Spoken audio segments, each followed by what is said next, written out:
I wrote a play and then I wrangled a bunch of my good friends to perform in it and to help direct it and to help produce it and share it here back where I started, back at K-State, where my 20 years ago was my thesis play, my first play. So now we're coming back for a little reunion.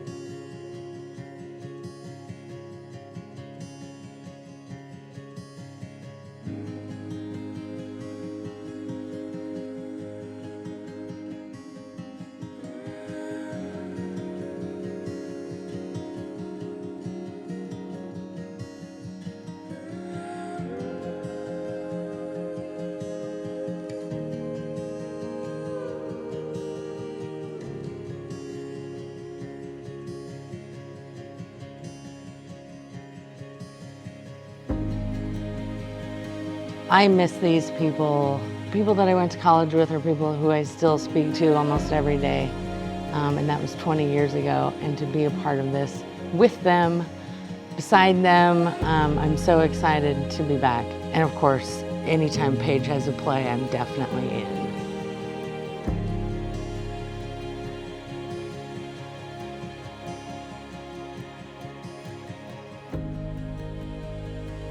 I haven't done theater since my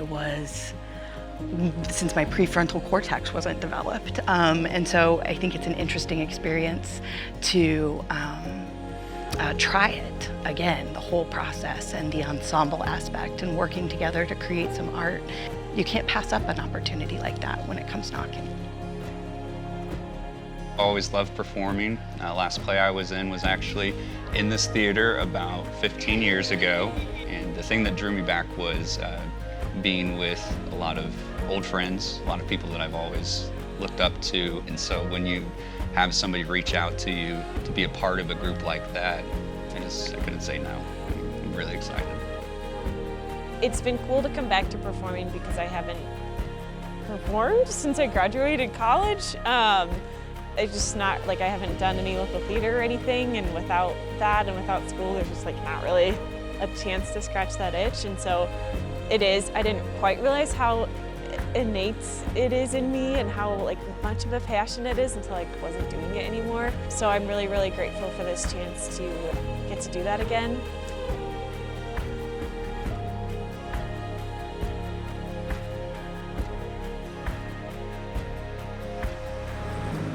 In a little ways, it kind of feels like coming full circle.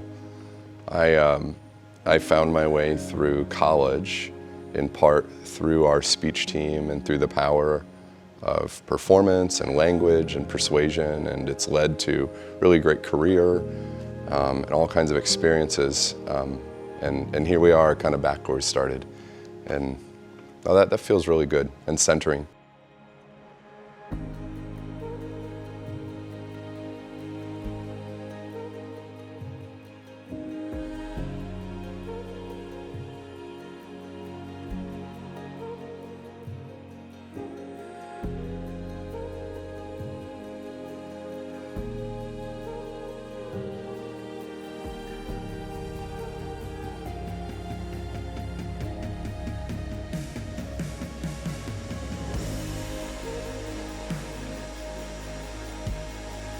For Paige to invite, people that she hand-selected to be part of something that is so personal to her, and to, essentially take the story that a friend, just took out of her brain and put onto paper and say, okay, now make this come to life. I'm a big believer in storytelling, and I think that, the impact that this play also has, the themes of, life, death, but also rural strength and resiliency, and in a time of such urban-rural divide, I think that there's a special quality to this show that shows something that I think people in Manhattan and hopefully the people in Strong City understand, probably more so, and don't often get to see reflected in art. That the idea of rural life being preserved and idealized, but also admired, and is something to preserve.